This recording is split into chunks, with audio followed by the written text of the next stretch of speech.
nome é Andrei Sequim, sou professor do Departamento de Economia da UNB, Universidade de Brasília, e do curso de Ciências Ambientais, né, da Universidade de Brasília, que é um curso que funciona em consórcio, economia, ecologia, geologia, uma série de departamentos, e até isso daria um debate mais cedo, quando o Eduardo estava aqui, ele comentava que no comecinho, a primeira turma do PROCAN, foram muitos debates para discutir se chamaria ciência ambiental ou ciências ambientais.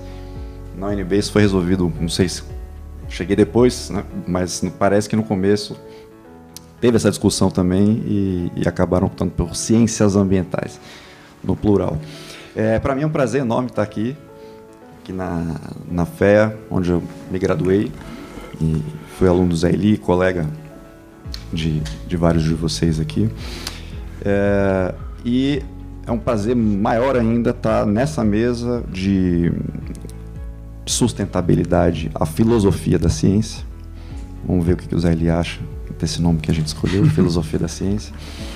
E já aproveito para convidar então para essa segunda mesa, professor Ademar Romero, que é professor da economia da Unicamp e que foi parte da minha banca de mestrado, assim como a professora Sônia de Oliveira. Acho que é por isso que eu estou nervoso, estou me sentindo de novo numa defesa de mestrado.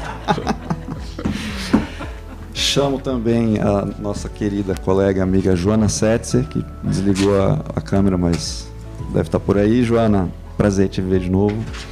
A Joana é professora da London School of Economics, no Instituto, me corrija, no Instituto Grantham de Pesquisas em Mudanças Climáticas e Meio Ambiente, né?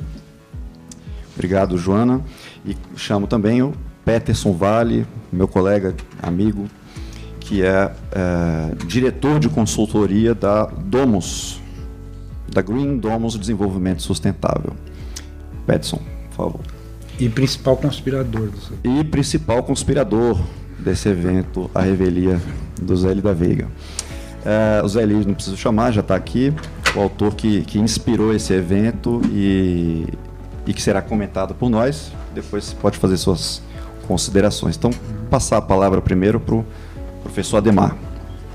Alô, tá bom. Bom, inicialmente eu gostaria de expressar uma agradável satisfação de ter sido convidado para esse evento, né? Obrigado pelo convite. Fico até honrado de ter participado desse evento, né? Bom, temos um tempo pequeno. Eu estava consultando os e-mails trocados com os Zé Eli, mas são centenas, então décadas, né? Para poder organizar um pouco. Bom, eu começaria a questão pessoal histórica de como é que foi o início, que eu me lembro, essa parte da memória seletiva ficou. Eu era professor na Universidade Federal Fluminense e nos anos 90, começo dos anos 90, foi um seminário em Curitiba, que eu não me lembro mais quem organizou, o que era, eu sei que era sobre questões agrárias, etc. E eu apresentei um trabalho e tal, sobre a reforma agrária e distribuição de renda, e depois, no intervalo, enfim, o Zé Eli me procurou, chegou e falou, então, eu não o conhecia pessoalmente, só de nome, aí você se lembra disso? Aí você sabe, nós estamos falando a mesma coisa, né? Eu falei, tá bom, estamos falando a mesma coisa. E aí foi, a partir disso, trabalhamos juntos com uma consultoria Incrafal, coordenada, na época, coordenada pelo Carlos Gonziroli, e deixa eu ver aqui o tempo. E o Carlos Gonziroli era o coordenador. Era um trabalho sobre agricultura familiar e reforma agrária e tal, que era um tema extremamente importante naquele momento, porque Fernando Henrique tinha avançado muito no assentamento de famílias, etc. E então havia uma discussão importante sobre o que definia uma agricultura familiar, uma vez que tem um leque enorme de situações. e as críticas que faziam aos assentamentos, enfim, era um tema bastante importante naquele momento, né?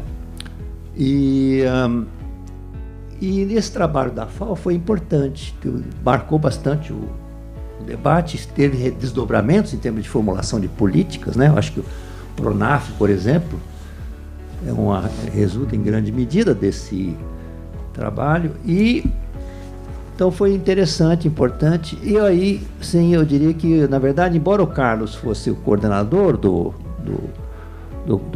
trabalho, do projeto, o Zé Eli realmente teve um papel de liderança nessa discussão.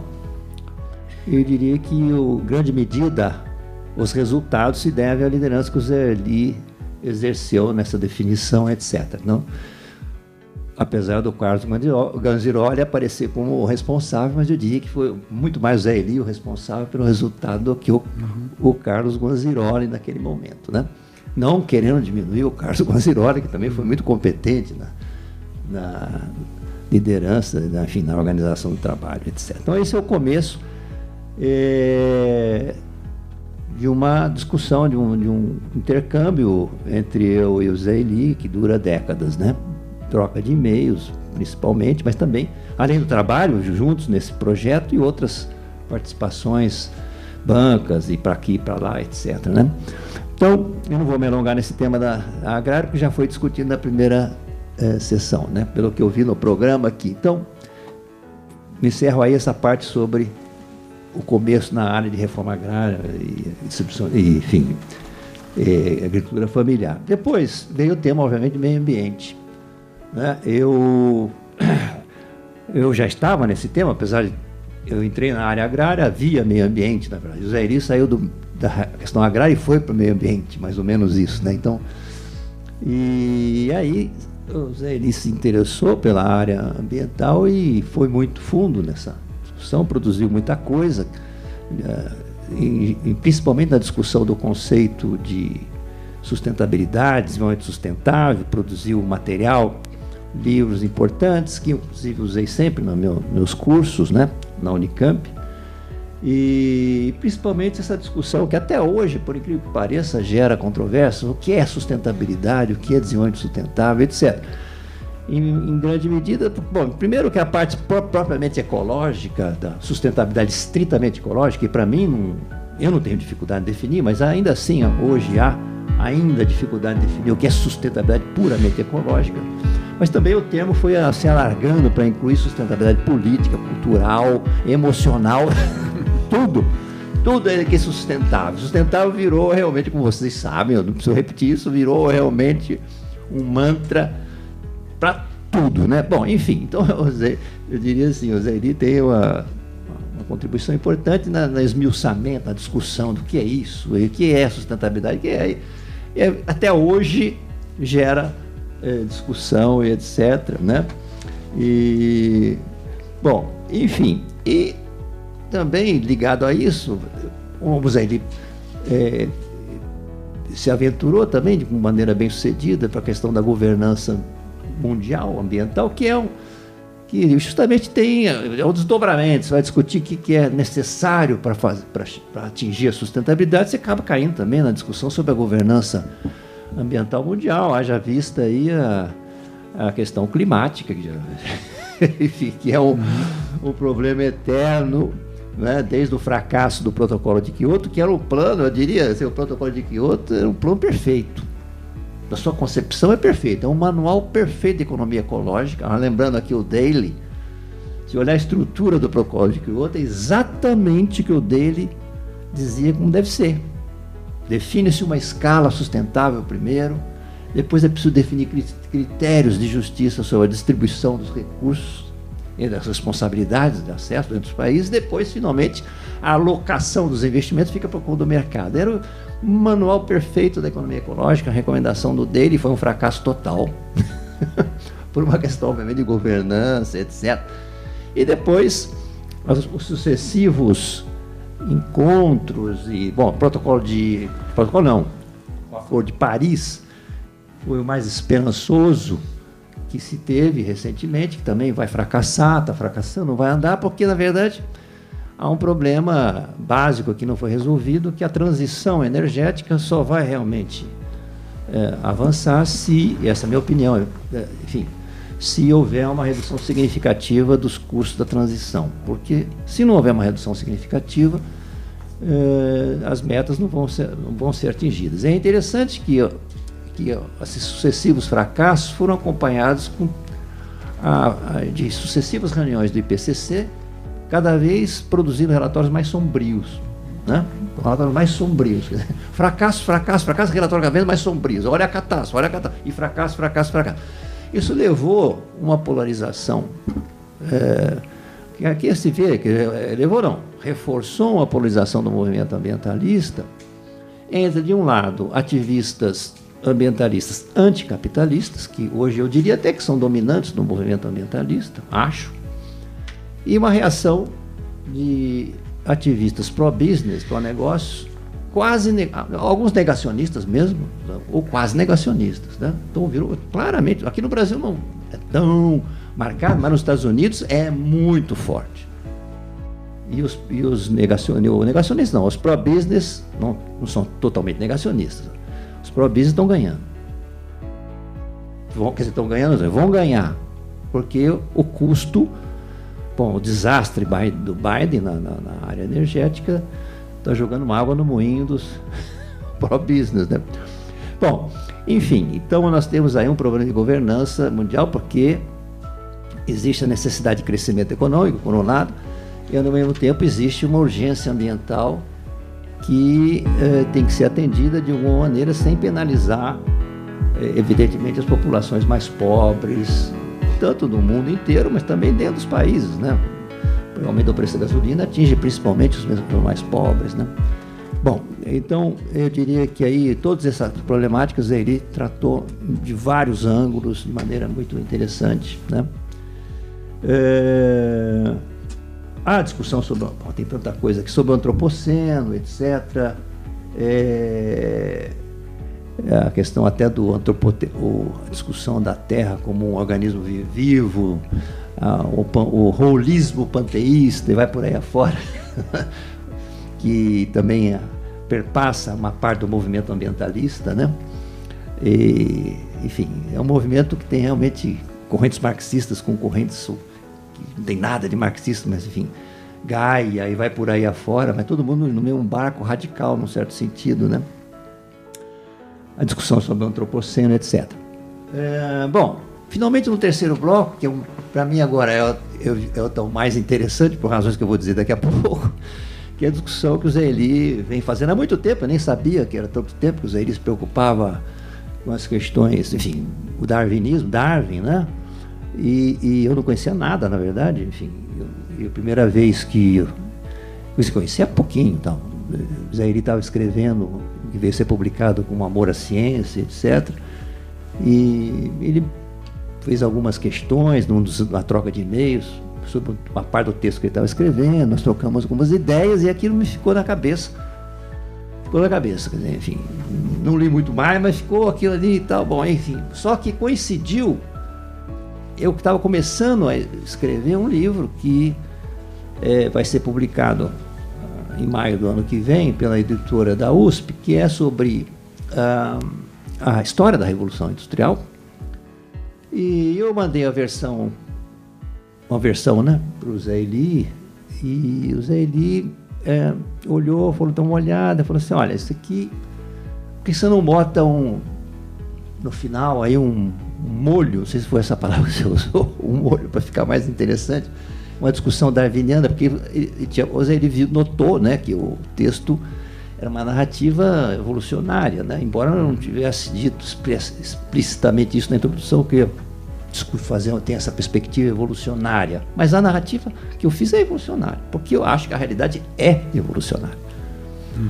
E a história da Revolução Industrial, e aí o Zé Eli me sugeriu ler alguns textos, né, o caso Geoffrey Hodgson e o Joseph Henrich, e a hora que eu li aqueles textos, escolhemos, de uma vasta citação, nós escolhemos certamente o melhor nesse caso do Hodgson, que foi um catatal da nem sei quantas centenas de páginas, que é uma síntese de vida do Hodgson, e eu contei 1.400 referências bibliográficas do Hodgson, uma coisa assim, monumental. Bom, enfim, e depois o Heinrich também, mas e quando eu li esses textos, aquilo foi realmente blew my mind, como diz os americanos, porque a minha narrativa que eu tinha acabado de escrever sobre a história da Revolução Industrial corroborava inteiramente o esquema analítico do Hodgson e do Heinrich. Inteiramente. Aí o que era então, ia ser apenas um molhinho, né, uma digressãozinha teórica, no final acabou virando uma terceira parte do livro.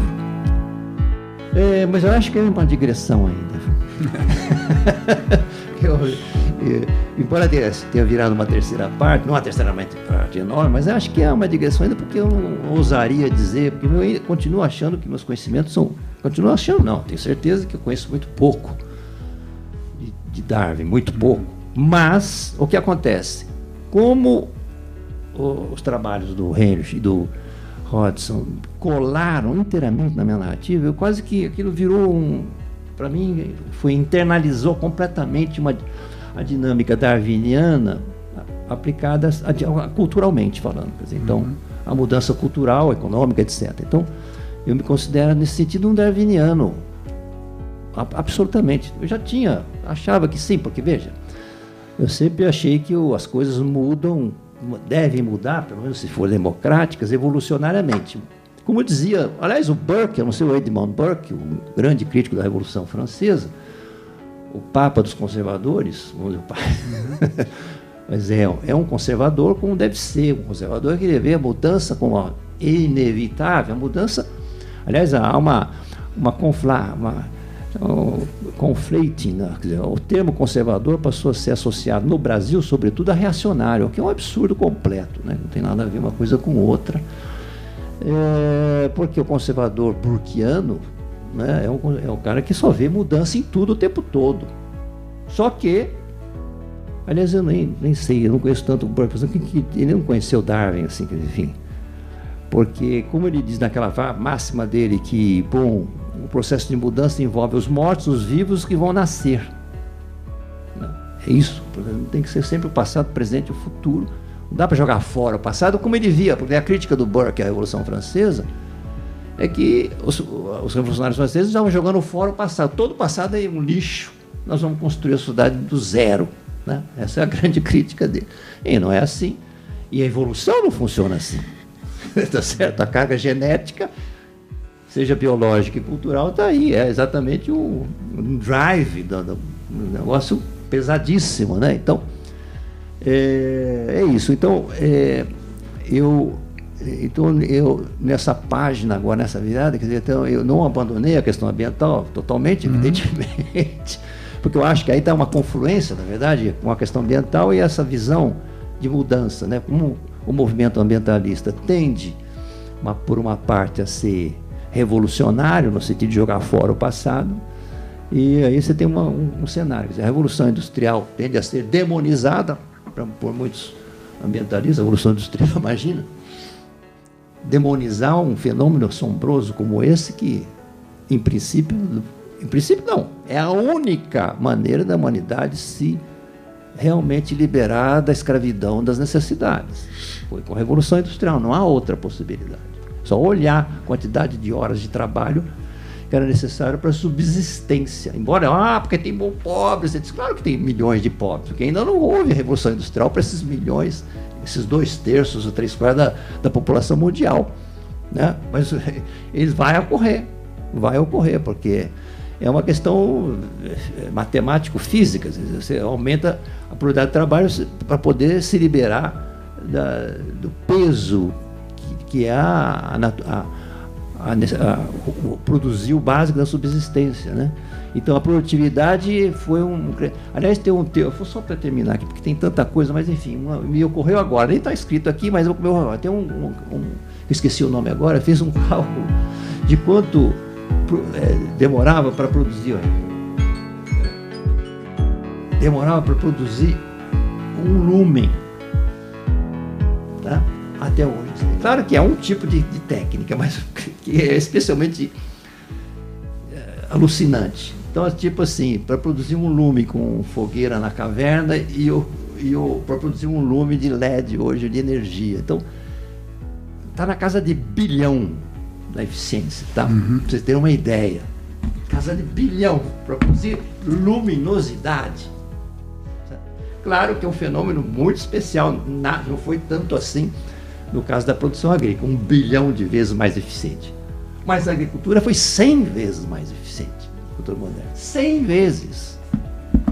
Bom, enfim, vou encerrar aqui, tem muita coisa, é isso. Então, todos esses temas, desde a questão agrária, passando pela questão de sustentabilidade, Darwin, que é realmente para mim a nova paixão, de certa maneira, e um diálogo constante aqui com o Zé Eli. Obrigado. Obrigado, Ademar. Joana está aí, Joana? Vou passar a palavra para a Joana Setzer, então, que está lá em Londres. Alô, boa tarde, bom dia aí, né? Tá dando para ouvir? Perfeitamente. Ah, que bom, ótimo. Então, bom dia. Queria realmente agradecer aos conspiradores por terem organizado isso. De fato, o Zé Eli não ia ter deixado, mas essa história eu estava pensando de quando a gente costuma organizar um evento em homenagem a alguém porque a pessoa morreu e ele falou sobre o dele. Eu não entendo muito bem isso, acho que não precisa esperar. A gente pode ter uma conversa muito melhor com o homenageado sentado entre nós. Então, que bom que essa homenagem acontece nesse momento. Fico feliz mesmo pelo convite. Obrigada por terem permitido que eu me juntasse a vocês de longe. E eu sei que o Zé Eli não quer que a gente fale sobre ele quer que a gente critique. Eu também vou desobedecer um pouco, mas eu tenho umas perguntas que eu queria fazer para o Zé Eli. Então, entre as minhas reflexões sobre algumas aspectos da obra do Zé Eli que me marcaram muito, eu também tenho perguntas para fazer. Então, talvez não críticas, mas perguntas, Então, bom, em primeiro lugar, como que eu conheci o Zé Eli e a diferença que o Zé Eli fez também na minha vida, na minha carreira. Eu fui aluna do Zé Eli entre 2006 e 2007, junto com o Peterson e com o Andrei. E a gente formou esse grupinho que, né, vocês veem, é um grupo que se formou, eu diria, simplesmente porque a gente se esforçava, a gente queria ser aqueles alunos que o Zé Eli esperava que a gente fosse. Então, eu acho que isso que juntou nós três. Acho que eram 3 pessoas que falaram assim, ele é exigente, ele é rigoroso, o que a gente precisa fazer para chegar naquilo que ele espera que a gente seja. E aí, nós 3 nos juntamos e começou uma amizade que, infelizmente, agora faz muito tempo eu tô fora, a gente não se encontra tanto quanto gostaria, mas eu também lembro com carinho daqueles tempos. Então, nesse período que eu fiz meu mestrado, na verdade, eu era diferente da maior parte das pessoas da classe, porque eu era uma aluna do direito. Eu estudei direito, eu trabalhava como advogada, eu nunca tinha tido nenhuma aula de economia, eu nunca tinha estudado ou lido nenhum texto de economia. Então, já tinha esse desafio para começar, que realmente era uma outra língua. Mas o desafio maior não era nem esse. Eu acho que o desafio maior foi que, pela primeira vez, desde que eu fui estudante, né, e eu tinha sido estudante até pouco tempo atrás, a minha vida toda, até aquele momento, eu nunca tinha sido desafiada daquele jeito que o Zé Eli me desafiou. E o desafio dele era o desafio da gente ser crítico, da gente pensar, ler e questionar o que a gente está lendo. E escrever, não só escrever bem, mas escrever de forma analítica. E essa pressão que ele colocou para a gente pensar e escrever dessa forma foi realmente determinante para mim, porque o passo seguinte ao mestrado no Procam foi fazer um mestrado na London School of Economics, Então, assim que acabei o mestrado, eu comecei na USP, eu comecei o mestrado na LSI, e se tinha uma coisa que realmente eu trouxe comigo foi esse ensinamento do Zé Eli, da gente ser crítico e pensar de forma analítica, porque era isso que exigiam dos alunos também no mestrado aqui. E era o grande desafio para muitos estudantes brasileiros que aprendem o conteúdo, mas não pensam de maneira crítica. Então, foi realmente a semente daquilo que me levou para o mestrado, que depois me levou para o doutorado, e de uma carreira no direito, como advogada, eu passei a ter uma carreira acadêmica, que, de novo, eu acho que tem muita inspiração na carreira do Zé Eli, no sentido de não só produzir, ter uma produção acadêmica, mas também falar de uma maneira acessível, né? Como a Karen colocou, para falar com o adolescente e falar com a mídia. Então, ainda hoje eu carrego muitas das coisas que o Zé Eli diretamente falou e que também eu fui aprendendo por observação. A única coisa que eu realmente não consigo é manter essa produção prolífica do Zé Eli. Isso eu não sei como é possível, a quantidade de livros e artigos que ele publicou ainda é uma coisa que eu adoraria aprender.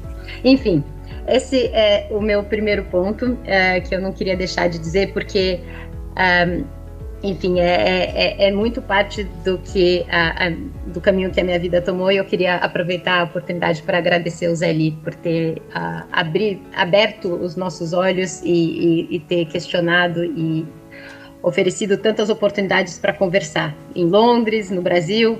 Eu tive a sorte de encontrar com ele também diversas vezes aqui, até para uma caminhada até o túmulo do Marx. Eu acho que eu devo ter uma foto do Zé Eli de pé do lado do túmulo do Marx. Vamos ver se eu acho essa foto. Boa lembrança. Então, agora, nesses minutinhos que eu tenho, eu queria focar em 3 áreas do trabalho do Zé Eli que eu acho que são muito importantes, em geral, para o desenvolvimento do conhecimento, do debate no Brasil, e que também me influenciaram bastante, apesar de que hoje a minha pesquisa acabou indo para outra direção. São áreas que eu ainda penso da forma como o Zé Eli ensinou. Então, a primeira área é a questão da definição de como definir a economia, o meio ambiente, a sua sustentabilidade. E realmente eu acho que o Zé Eli foi essencial no desenvolvimento do pensamento sobre esses temas no Brasil. Não só ele difundiu diversas teorias, então o trabalho de outros teóricos, muitos teóricos internacionais, e aí entra, claro, o trabalho do Herman Daly, que inclusive ele saiu uma matéria no Washington Post, então ainda não no New York Times, mas tem uma que saiu no Washington Post sobre o falecimento, e também um blog interessante, um Twitter interessante da Kate Raworth, que escreveu o livro do Doughnut Economics. Ela escreveu um post, um Twitter, dizendo que o Herman Daly é o motivo, a inspiração da teoria toda dela de Doughnut Economics, que então também isso vai chegar na minha pergunta do final. Mas então esse primeiro ponto de trazer esses trabalhos todos, que muitos ainda não tinham sido ou não foram publicados no Brasil, para o Brasil, e desenvolver a teoria e o pensamento nessa área não convencional, não mainstream da economia, é sem dúvida uma contribuição significativa do Zé Eli, e eu acho que a forma como o Zé Eli sintetiza diversos debates, para mim, sempre foi muito marcante. Então, eu lembro quando nós aprendemos as limitações da mainstream economics e o que as diferentes correntes da sustentabilidade diziam. O Zé Eli sintetizava, né, sempre daquela forma que demora para a gente conseguir. Você lê um monte de coisa e fala, bom, tem 3 correntes.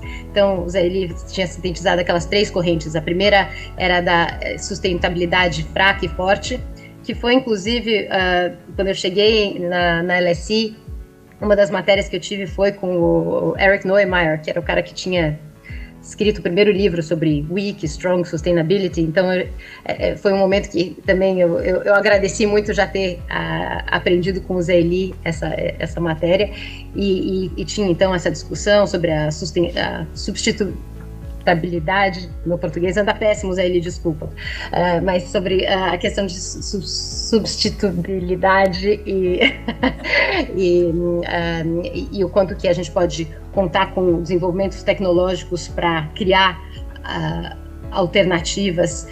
Então, a diferença entre a sustentabilidade forte e fraca e as formas de entender o capital natural, ecológico, social, humano e o capital natural. Então, essa era a primeira corrente. Aí depois tinha a segunda corrente, que era aquela que criticava o uso do PIB, e aí entra, acho que recentemente, o trabalho da Kate Raworth, para mim foi muito interessante em voltar a ler sobre essa crítica, que continua, e essa é uma das perguntas que eu tenho para vocês. Ele faz o que 20 anos que você começou a falar que um dia a gente ia dar risada do PIB e que ia se ficar claro que essa era uma medida muito pior do que imperfeita. A gente continua usando. Como você vê isso, né? Como que se manteve tão forte? E apesar de outros trabalhos como, por exemplo, do Piketty ou da Kate Raworth terem continuado a criticar esse uso.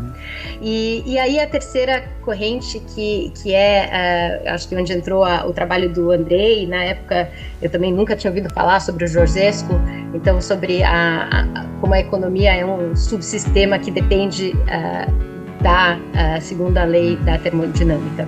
Para mim, tudo aquilo era muito novo e foi fascinante ter uma introdução como a gente teve com o trabalho do Zé Eli, que trazia esses conceitos que, para uma estudante de direito, uma advogada na época, seriam provavelmente praticamente impossíveis de serem compreendidos, e despertou tanta curiosidade e fez essa discussão ser acessível.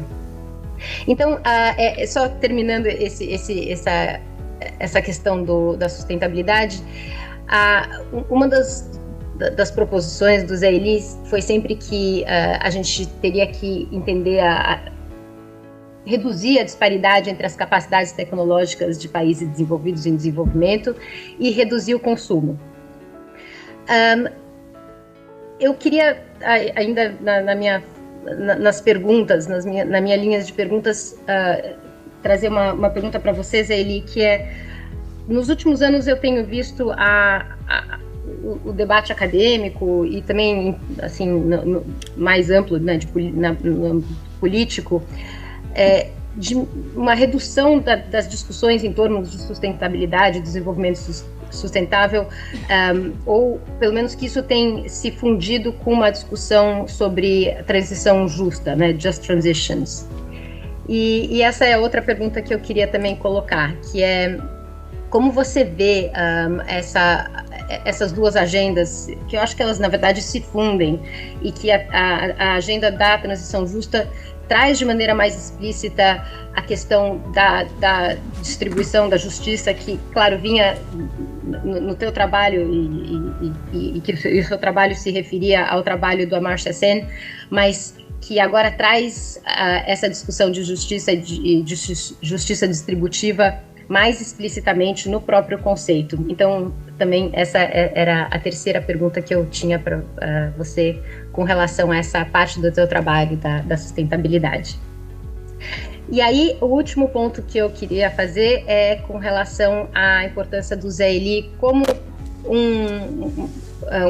acho que até um precursor e alguém que contribuiu muito para o debate sobre a governança e a política climática no Brasil, no âmbito do antropoceno. Então, essa é uma parte do trabalho que foi mais recente, foi depois do período que eu estudei com o Zé Eli.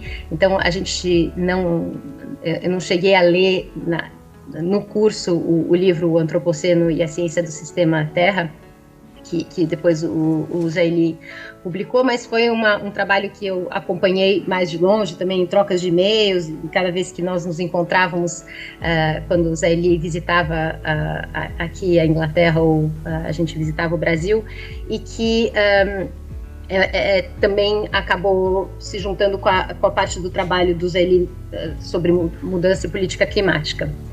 E aí, de novo, pensando nas contribuições, mas também em algumas perguntas para o Zé Eli que eu refleti enquanto eu pensava no que eu ia falar hoje, eu acho que desde o início, Zé Eli, você foi muito preciso em o que seria preciso para reduzir emissões atmosféricas, né? Então, diversos artigos abordaram isso, que era preciso ter uso mais eficiente de sistemas de aquecimento e refrigeração, que as construções precisavam usar menos energia, a questão da eficiência de veículos, a questão dos sistemas de transportes, energia renováveis, captura e armazenamento de carbono. Então, tem diversos artigos que trataram desse assunto e corretamente eu acho que você sempre colocou que a questão, além do investimento em novas tecnologias, seria preciso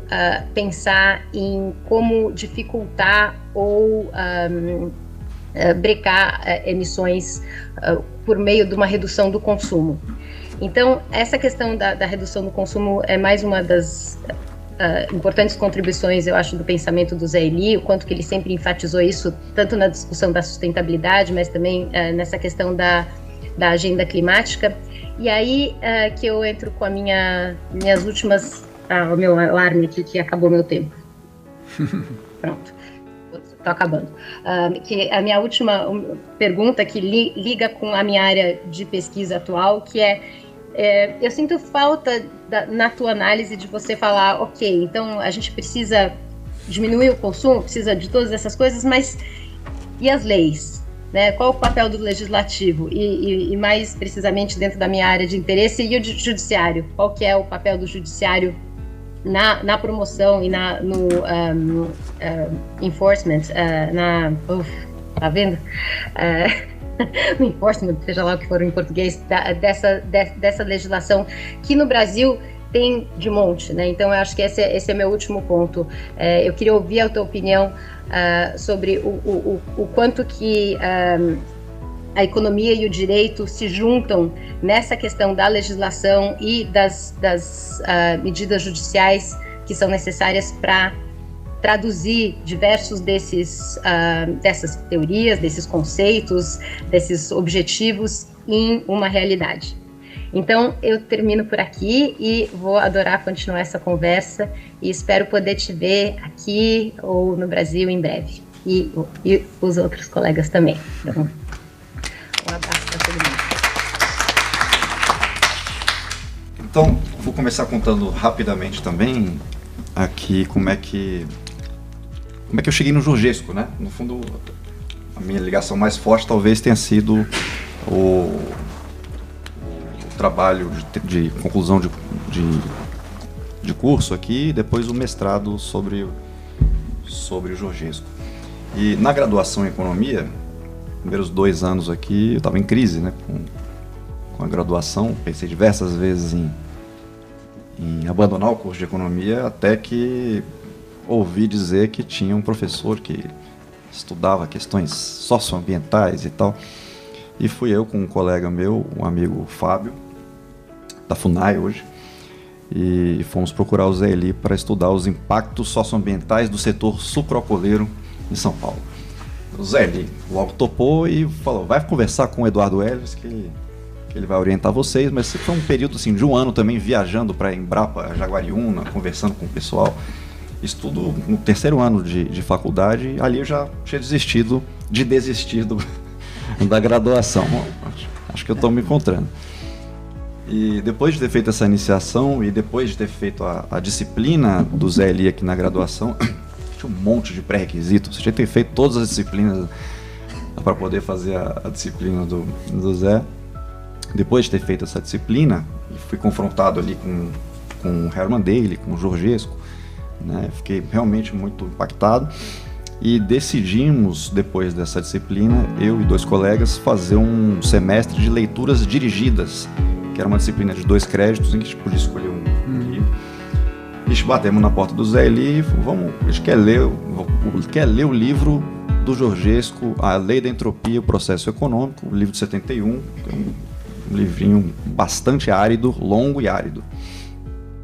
A primeira reação do Zé Eli foi tentar que a gente desistisse da ideia. Falou, que tal vocês lerem esse livro do Partha Dasgupta, muito bom, tal, que de fato, agora na pandemia, publicou um relatório importantíssimo de economia da biodiversidade, muito bom, por sinal. Mas a gente bateu o pé e decidiu encarar o livro lá do Romeno Georgescu. E esse livro é um livro de filosofia da ciência. Depois a gente pode ler. É um livro de filosofia da ciência que trata quase nada de questões ligadas à sustentabilidade ambiental, como que é que a gente entende isso? Não, quase nada. Né? No entanto, eu tenho a impressão que o Zé Eli, à época, se apegou, e eu também, a essa ideia específica, né? A ideia de que a humanidade aceleraria o processo entrópico. E 2 temas que o Zé Eli mergulhou de cabeça, talvez nos últimos 20 anos, que foram, entre os diversos que já foram falados aqui, mais 2, que foram a questão da emergência, né? A emergência de propriedades novas, a partir de combinação, interação dos elementos e tal, um tema caro aos estudos evolucionários da complexidade, e né, agora o Zé Eli tem se dedicado bastante a isso.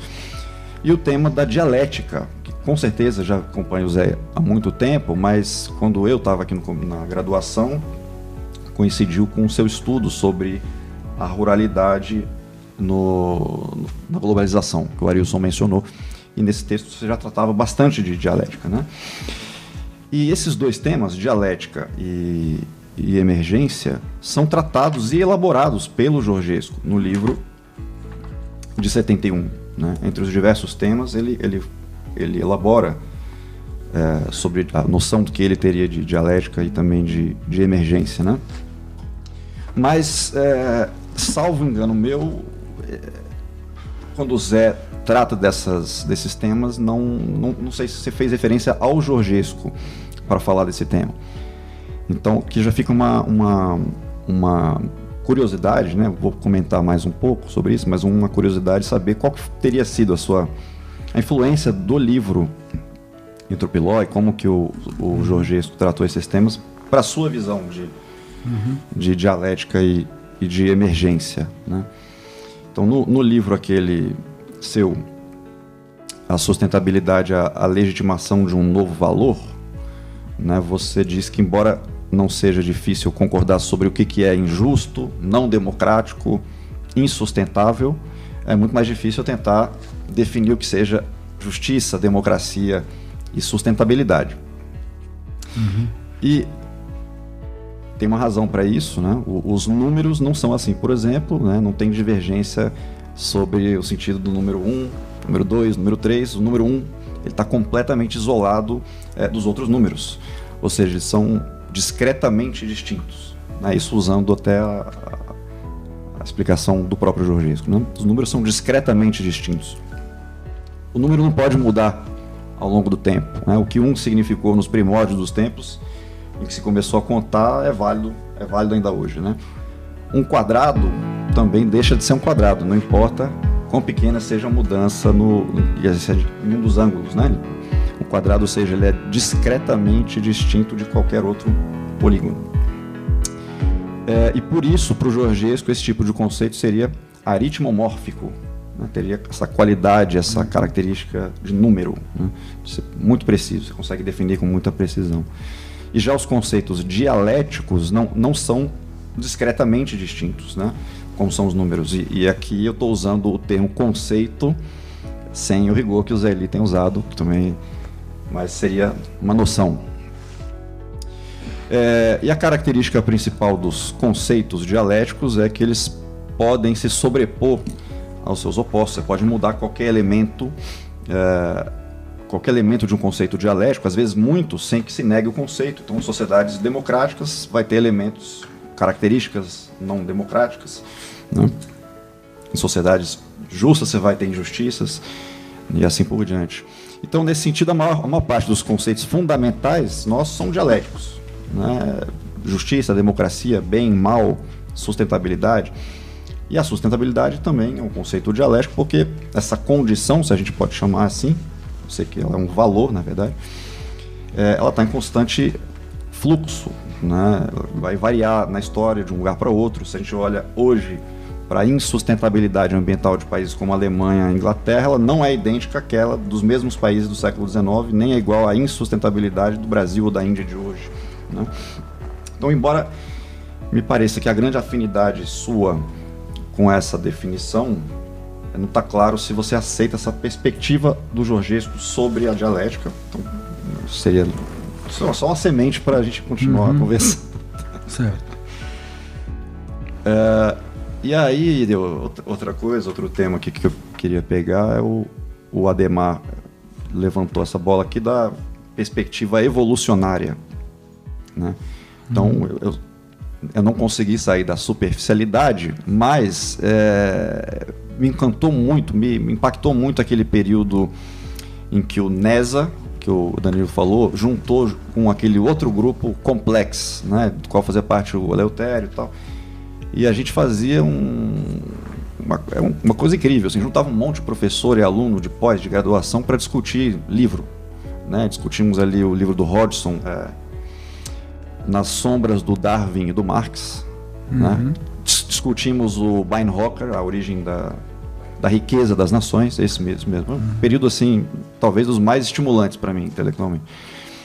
E uma primeira razão para que a gente olhe para as economias de uma perspectiva evolucionária é que os processos econômicos são sujeitos a desenvolvimentos muito rápidos, caracterizados por mudanças qualitativas, estruturais, irreversíveis, e via de regra sem tendência ao equilíbrio.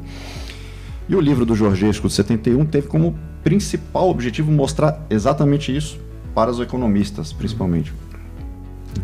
Mas uma segunda razão para que a gente olhe para economias de uma perspectiva evolucionária é que muitos elementos da mudança econômica e social podem ser entendidos como mudança na composição de populações heterogêneas, seja de agentes, de firmas, tecnologias, de instituições, né? O Georgescu não deu atenção a isso.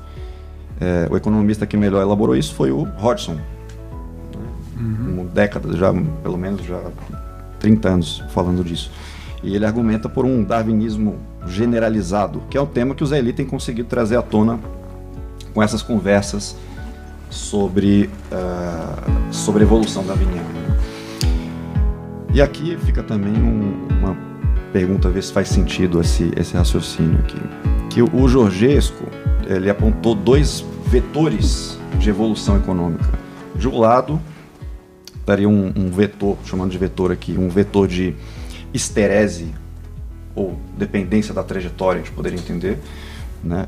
E outro vetor que seria o da emergência de propriedades novas a partir da interação de elementos, que são inovações tecnológicas e institucionais, principalmente. Um raciocínio darwiniano acrescentaria ainda um terceiro vetor de seleção. Isso é a gente entender a histerese como um vetor de hereditariedades. Também estou colocando para você isso, faz sentido pensar. E se a gente entender a emergência como um vetor de variações ou inovações. Então, queria ver se faz sentido esse raciocínio e se o Georgescu influencia de alguma maneira o seu pensamento evolucionário. Quando a gente diz como disse o Georgescu em 71, que a economia deve levar em consideração as leis da física, como a lei da entropia, a gente quer dizer que a economia está enraizada na realidade biofísica, mas não é redutível a ela. A economia também herda propriedades evolutivas da biologia, né? Na medida em que somos seres biológicos, com determinados sistemas fisiológicos, emocionais, que evoluíram num contexto completamente diferente do atual, né? Mas são diferentes estratos da realidade em que o nível inferior cria condições para o nível superior. Então, mecanismos físicos criam condições para processos biológicos que criam condições para processos culturais. A economia,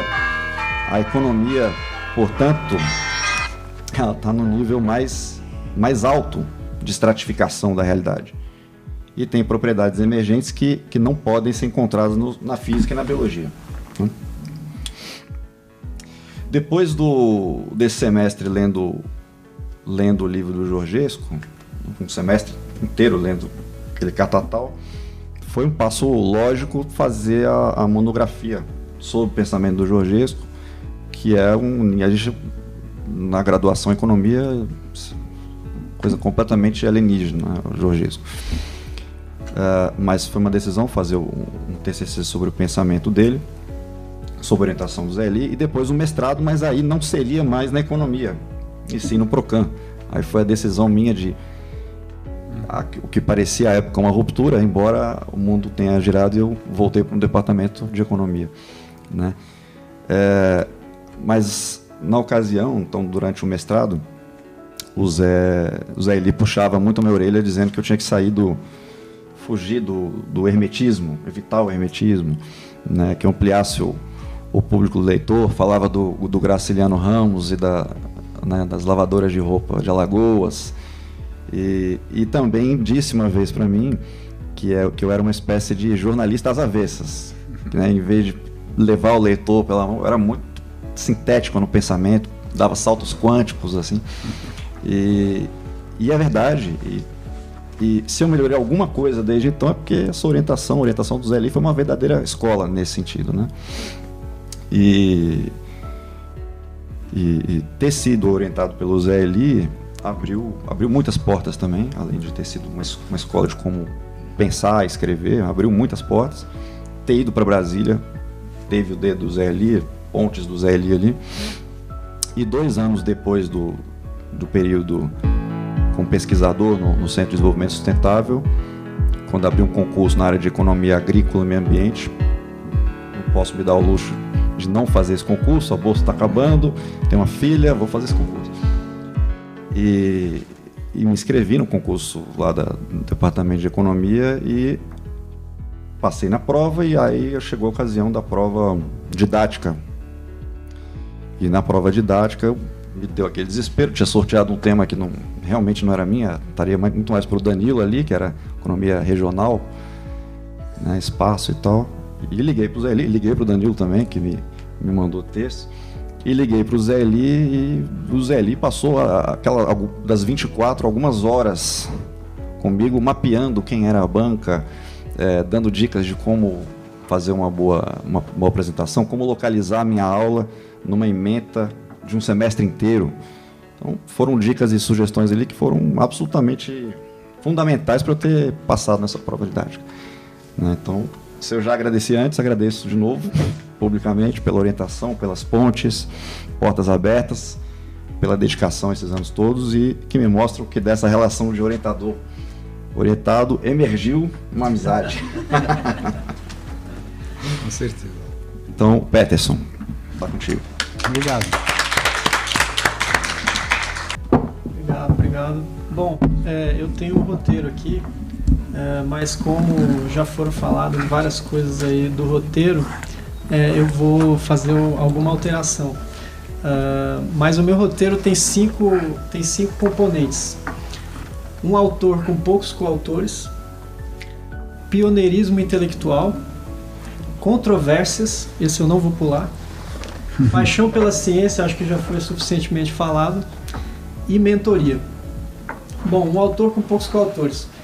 Zé Eli é um intelectual muito engajado na discussão, né? A gente sempre o vê aí no Instituto, no IEA, ou em diversos outros fóruns, conferências internacionais, discussões de jornal na Folha de São Paulo, no Valor Econômico, debates por e-mail, provocados por ele ou por outros, em que a gente está copiado lá e está acompanhando. Então, é um debate realmente intenso, por escrito ou não. Mas o Zé Eli tende a ser um autor muito independente. E é exatamente por isso que eu fiquei extremamente surpreendido quando, em julho de 2007, no finalzinho da graduação, eu fui convidado, não sei se ele se lembra disso, para ser coautor do Zé Eli em um texto sobre a economia das mudanças climáticas. O cara está saindo da graduação, não sabe o que fazer da vida, e é convidado pelo professor Zé Eli Por sorte eu estava com tempo, com disponibilidade, me lembro muito bem, na casa da minha mãe, lá sentado num quarto lá, e atacando, né? Então foi daí que surgiu toda a trajetória que me trouxe até onde eu estou hoje.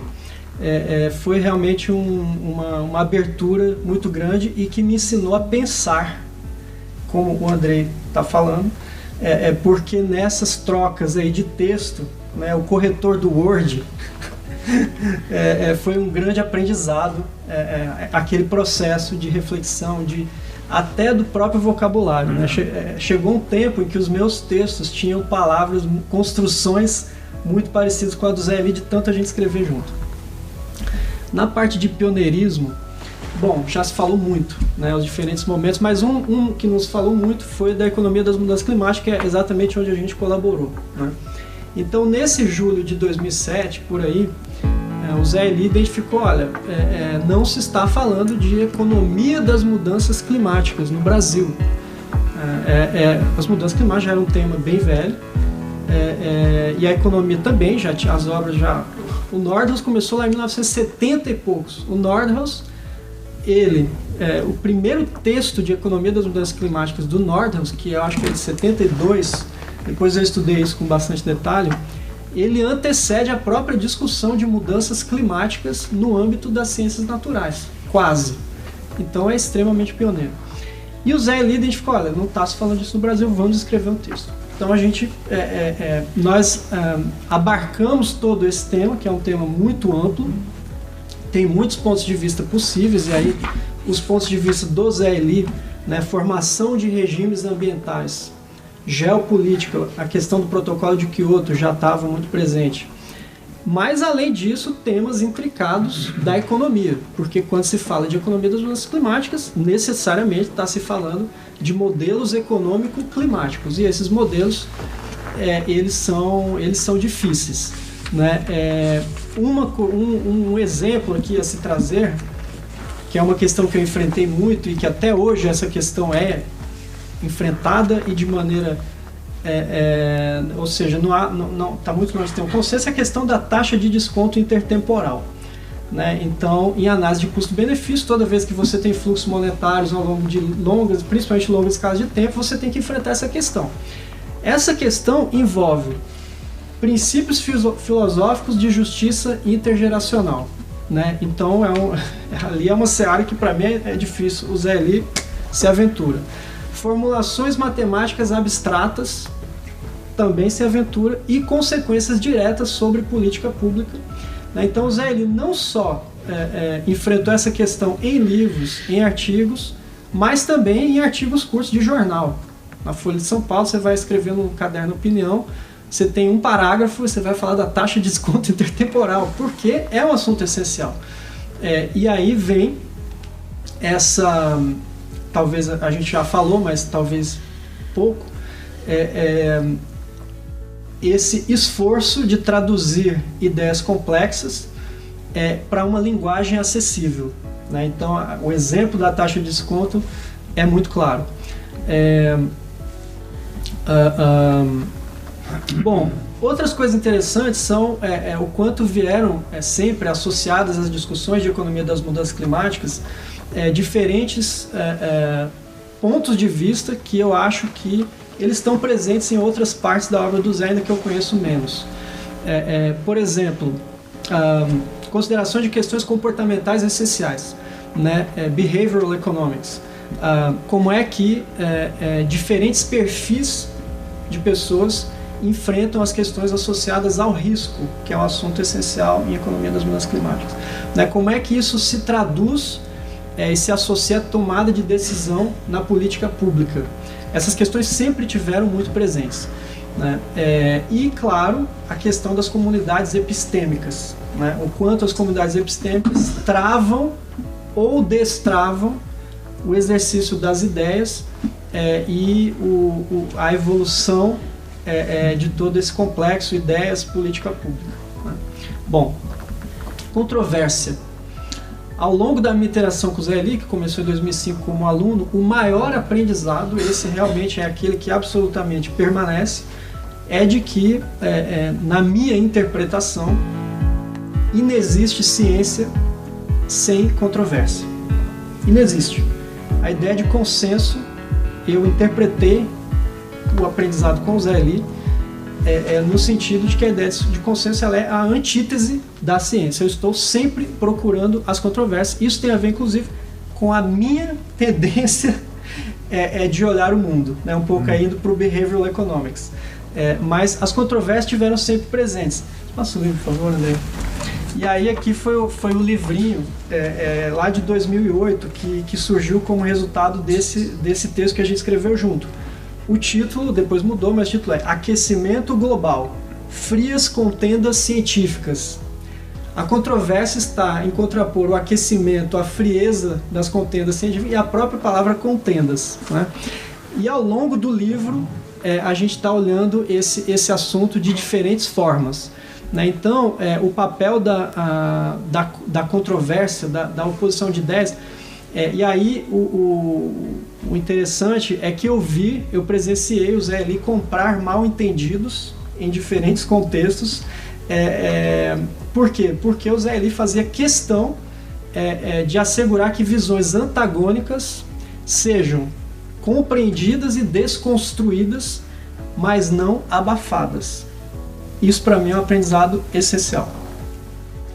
Paixão pela ciência, já falamos bastante, mas assim, o que eu tenho a dizer sobre isso deve ser pela grande paixão pela ciência que o Zé tem, entre outros motivos, que ele nunca deixou de seguir os seus mentorados, que somos todos nós, né? Porque no fundo o Zé sempre vinha, e ele continua vindo, tentando nos puxar para algum caminho que tenha a ver com a ciência, né? E a gente acabou de receber aí um artigo para nós comentarmos. Então, fazer parte do círculo do Zé Eli é uma honra e uma alegria. O papel do Zé Eli no segmento dos seus mentorados, na disponibilidade constante de ajuda, é algo que se vê pouco. A reunião de hoje além de uma maneira de reconhecer tamanha bagagem intelectual, uma oportunidade para agradecer a esse patrono da ciência ambiental brasileira.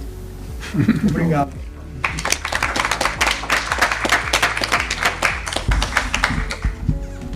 Por favor. Muito obrigado pelos exageros, inclusive, todos eles. Se eu fosse tentar aqui responder as questões que foram levantadas, a listinha da Joana e as outras que apareceram aqui, com certeza nós precisaríamos da parte da tarde, como eu tinha sugerido inicialmente, então não é possível. Eu vou só... E eu adoraria que o tempo previsto permitisse que o Ricardo fizesse o encerramento como estava na nossa ideia. Então, para não ultrapassar o tempo, eu vou ser realmente quase lacônico nas poucas observações que eu vou selecionar, além de efusivamente agradecer a vocês todos por esse momento e pelo que poderá sair daqui, como acho que tem várias coisas que estão, na verdade, em andamento, né? Primeira coisa, eu queria destacar que alguns dos elogios foram feitos a coisas que eu realmente dei uma contribuição palpável, decisiva, foram os de Colombo, por incrível que pareça. Por exemplo, foi destacado aqui diversas vezes, pelo menos em duas das intervenções, a questão da agricultura familiar. De fato, nos anos 90, não se falava em agricultura familiar no Brasil. E fui eu que, sem nenhuma modéstia, introduzi essa coisa e batalhei por essa ideia e virou política pública, como o Arilson destacou, e aí, enfim, tá aí, né? Agora, ovo de Colombo em que sentido? Não fui eu que descobri, simplesmente qualquer pessoa que desse uma voltinha pelo mundo nessa época e visse como é que foi o desenvolvimento da agricultura na Europa, nos Estados Unidos, etc., é ovo de Colombo nesse sentido, quer dizer, não tem nada de muito, né? E no fundo também eu posso dizer que essa questão, por exemplo, da questão que é o centro do livro Cidades Imaginárias, que continua sendo muito citado, usado, principalmente para esse povo de regional e urbana. E que o Arilson destacou aqui, inclusive, que o IBGE, depois de muito tempo, aceitou, reconheceu também. Um tremendo ovo de Colombo também, de pensar, né? Quer dizer, foi o quê? Eu simplesmente estudei como é que a OCDE fazia o cálculo da urbanização, e depois vi que no Brasil, em vez disso, era a aplicação de um decreto-lei do Getúlio do tempo do Estado Novo.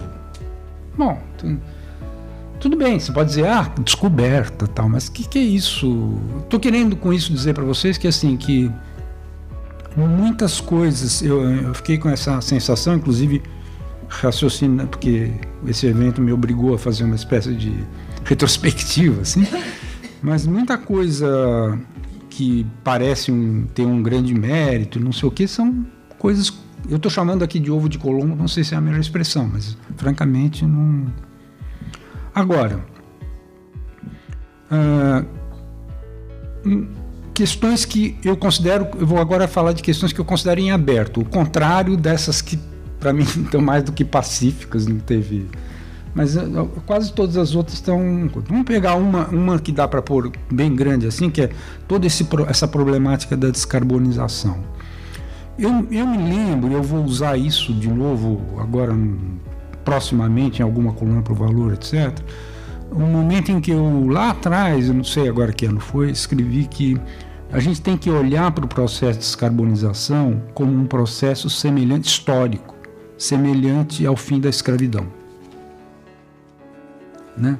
Se você pega hoje como foi, quer dizer, como começou lá com os Quakers na Inglaterra, um movimento social incrível. Tem um livro belíssimo sobre isso, acho que é Quebrem as Correntes, como quebram as correntes, o título não me lembro agora muito bem, que conta isso em minúcia, né? Como é que os primeiros Quakers que começaram e se você vê todo o processo que levou a quase fim da escravidão, porque até agora ainda não quer dizer que terminou, mas enfim, em que ficou durante o século XX ficou impossível, mesmo os últimos países que tinham ainda escravidão na Constituição, eles tiveram que tirar, mas enfim, então nesse sentido. E nessa perspectiva, eu confesso para vocês que quase todo dia quando eu leio o jornal, eu fico prestando atenção nisso, assim, como é que, por exemplo, se fosse sei lá, quando a gente escreveu esse trabalho, seria impensável, quer dizer, a gente não conseguia imaginar que no dia que está abrindo a COP27, você abre os jornais e vê esse tipo de propaganda das empresas, tal, e que é um esforço, quer dizer, como é que, a grande questão, eu acho que para nós todos é essa, assim, entendendo que isso são instituições, quer dizer, que a ideia é que está procurando uma nova regra sobre tudo, comportamento, etc. Como é que elas evoluem? É uma questão, é um fascínio, quer dizer, é uma das questões que mais me coisa. Isso tem relação tanto com a discussão uma das discussões que a Joana propôs sobre consumo. Essa talvez eu possa responder rapidamente e dizer o seguinte, que quando eu insistia muito na época que você está me lembrando em redução do consumo, eu não tinha uma visão que eu demorei um pouco a pegar, e eu peguei isso no Edgar Morin, que na verdade se trata não tanto disso, redução do consumo, mas se trata de você fazer decrescer todas as atividades que são, vamos dizer, em princípio negativas para aquilo que a gente está almejando, e ao contrário fazer crescer as que são mais benéficas. Esse é o jogo, vamos dizer assim, né? Então ele cita lá vários exemplos concretos, mas que agora não vem ao caso, mas eu acho que no fundo é isso. A gente está, o que a gente está procurando tentar observar é isso, a evolução das instituições. Se eu tivesse que dizer numa frase, espero que não fique. E aí,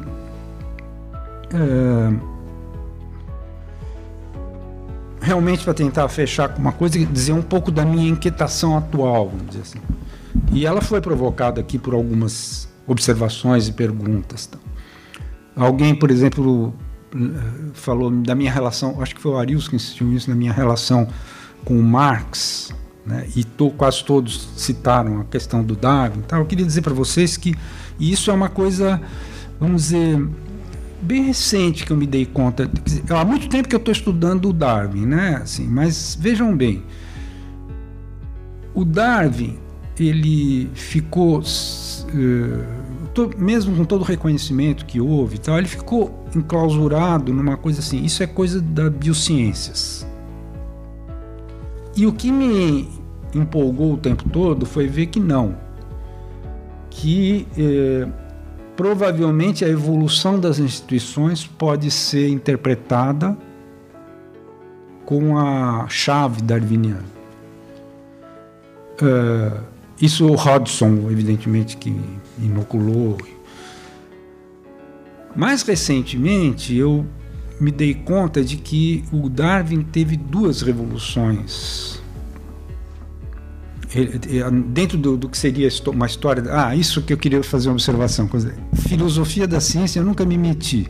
É claro que eu sou obrigado a citar muitos filósofos. Mas eu tentei, o livro Amor à Ciência, no caso, por exemplo, é uma tentativa de história da ciência. Né? E quando você tenta fazer alguma história da ciência, você é inevitavelmente ligado a dialogar com muitos filósofos e tal. Isso talvez é que passe essa ideia de que coisas assim. Mas eu nunca tive a mínima pretensão de fazer filosofia da ciência. Agora, nisso... história da ciência, só muito recentemente eu me dei conta, e graças a um autor que eu vou citar já que eu acho incrível, que o Darwin, na verdade, ele é autor de duas revoluções científicas. Porque na origem das espécies há uma revolução lógica em relação àquilo como a evolução era vista antes. E ele realmente revolucionou a visão evolucionária que evidentemente já existia. Evolução é uma noção matemática bem muito anterior ao Darwin, evidentemente. Ele revolucionou a ideia de evolução, né? Do ponto de vista lógico, na origem das espécies. E ele ficou temeroso de falar da humanidade. Na origem das espécies praticamente não tem. Aí, 12 anos depois, ele publica esse livro que aqui foi medonhamente traduzido por A Origem do Homem, né? Não tem, a origem, talvez os franceses, por exemplo, fizeram traduções recentes e eles preferiram a expressão filiação. E eu não sei se tem alguma melhor em português para isso, mas como é em inglês? Descent of Man. E isso é uma antropologia na verdade, essa segunda revolução científica foi a revolução não lógica, que foi a primeira, mas a antropológica. E aí que tá, vamos ver se eu consigo agora resumir. É o seguinte, o problema é que ele, na verdade, tanto num caso como no outro, fez conjecturas. Porque não tinha como demonstrar daquilo. Antes de aparecer o Mendel, a genética, não sei o que, não tinha nenhuma comprovação. Tanto é que ele ficou apagado, a ideia. Bom, mas enfim, o que aconteceu foi que eu atribuo a isso. Os próprios darwinistas fizeram tanta confusão com as ideias do Darwin, que nós somos vítimas de umas 4 ou 5... a palavra está me fugindo, não é bem revisão, é quando você faz uma maquinagem assim, como é que é?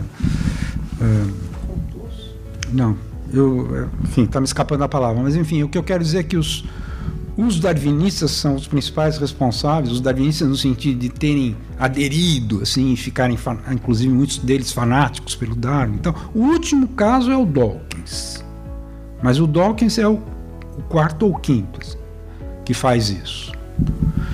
E, na verdade, a possibilidade de aplicação do cerne da revolução, da teoria do Darwin, que eu precisaria de um tempinho para explicar, que eu não vou fazer isso agora, que ele é generalizável para praticamente todos os outros domínios do conhecimento. Eu ia dizer as outras ciências, ou pelo menos, por exemplo, as humanidades científicas ganhariam muito se começassem a reconhecer. Eu acho que isso vai acontecer nos próximos décadas. O cara que é melhor sobre isso, ele é um francês, chama Patrick Thor, e o grande defeito dele é que ele não publica em inglês. Porque se ele publicasse em inglês, ele já estaria... Mas é assim, ele criou um instituto que chama Instituto Darwin Internacional, que é uma coisa impressionante, e organizou uma enciclopédia do darwinismo com 500 autores. Ele que conduziu isso tudo.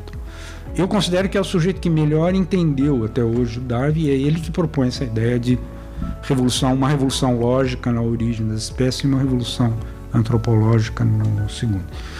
Bom, isso tudo me leva a dizer para vocês que a relação entre esse aprendizado que eu estou tendo, eu acho que ainda estou no meio, e fico tentando influenciar todos, e principalmente o Adhemar, para virem para essa coisa. Eu acho que ele precisa se ligar para ser fecundo no que se refere à humanidade, à cultura, à evolução da cultura, tal, ao Marx. Mas isso ainda não consegui fazer direito. Mas a tendência desse grupo que existe de discípulos, vamos dizer, desse Patrick Thor, também vai nessa direção. Quer dizer, resgatar o que o Marx tem de interessante. Porque o que aconteceu? Em relação a isso, viu, Arilson? Então, assim, o Ricardo vai poder se juntar a esse depoimento, mas quando nós éramos jovens e fomos, quando o Arilson falou foi para o exílio, como muitos intelectuais, não era nada disso. Nós éramos jovens, o Ricardo estava ainda inclusive no colegial, né? Quando nós nos encontramos em Paris, você estava ainda fazendo o liceu, né? E eu estava no comecinho da faculdade e tal. Então éramos jovens e tal. E nós resolvemos estudar Marx direito a fundo. Quer dizer, ler o Capital. Que é uma coisa que você não faz sozinho. Não existe isso. É impossível ler o Capital sozinho. Tem que ser em grupo mesmo. Você tem que ser naquela base de o capítulo tal, vamos discutindo. Isso foi um grande aprendizado para nós. E evidentemente também criou muitos desvios, eu acho. Por exemplo, a minha tese de doutorado... Hoje, quando eu leio, eu fico vermelho, assim. E mesmo aquele livrinho talvez eu não devesse dizer essas coisas, porque está gravando, inclusive. Mas, por exemplo, aquele livrinho da Brasiliense lá, que foi citado também aqui, o que é a reforma agrária, tem uma parte no final, assim, que se eu pudesse dizer que não foi eu que escrevi aquilo. Então, assim, mas... houve um determinado momento em que a gente se desgrudou dessa visão hipermarxista, né? E isso foi principalmente o fato de ter que fazer pesquisa, né? Enquanto não era um pesquisador de fato, era satisfatório, né? E eu li um livro que eu gostaria muito que fosse traduzido aqui, então isso é o tipo da coisa que eu gostaria de gravar aqui, porque se alguém ouvir e se interessar, tem um livro de um italiano, que eu não sei se eu vou lembrar o nome dele, que por acaso eu li em italiano, que é um esforço para separar o que o Marx tem de científico e o que o Marx tem de utópico. Foi um pouco o projeto também do Gorender, né? Acho que o livro do Gorender é um pouco isso, mas o do italiano, lá que eu não estou lembrando o nome agora, foi mais importante para mim. Então, todas as vezes que eu volto ao Marx, e eu fiz recentemente, inclusive, é sempre assim, deixa de lado aquele negócio de socialismo, de um monte de coisa que era tentativa de prever o que ia acontecer, como poderia acontecer, etc. Mas se restringe a análise que ele fez disso que a gente hoje chama corriqueiramente de capitalismo. Então, acho que o futuro de todos as minhas preocupações teóricas, etc., vão nessa direção, assim, dessa relação entre... Porque, infelizmente, por incrível que pareça, o Marx ignorou o Darwin.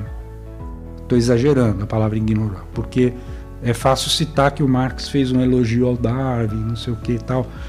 Quando o Engels foi fazer o discurso no túmulo do Marx, ele falou que o Marx era o Darwin da história humana, coisa parecida. Mas, enfim, eles, na verdade, até hoje ninguém conseguiu demonstrar que o Marx leu, de fato, o Darwin, a origem das espécies. O outro nem se fala, o outro ele não leu mesmo. O da antropologia do Darwin ele não leu. Mas o primeiro, ele pode ter dado uma geral, assim, porque o elogio dele foi que era materialista. Isso foi uma grande pena, porque não deu tempo, assim, é uma coisa... nitidamente você percebe que se tivesse dado tempo, porque o Darwin nessa época passou a ser interpretado, nesse período do silêncio do Darwin sobre a humanidade, entre o primeiro livro e o segundo, surgiram milhões de interpretações absurdas, né, do Spencer, para começar. E, evidentemente, isso fez, inclusive, que o Marx considerasse que esse negócio de seleção natural é coisa ideológica.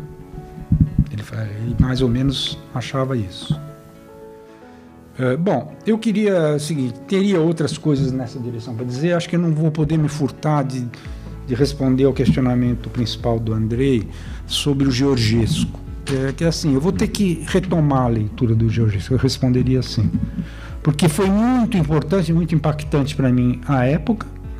Depois eu comecei a tomar certas distâncias, por exemplo, só para não dizer, o Georgescu é um gênio, foi um gênio.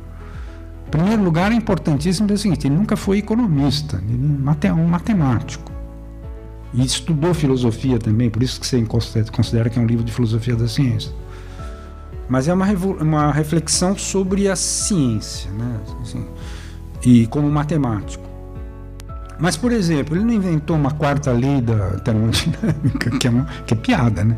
Então você vê que mesmo os gênios são capazes de... Ele exagerou tanto que ele chegou a dizer que existia uma quarta lei da termodinâmica e formula lá.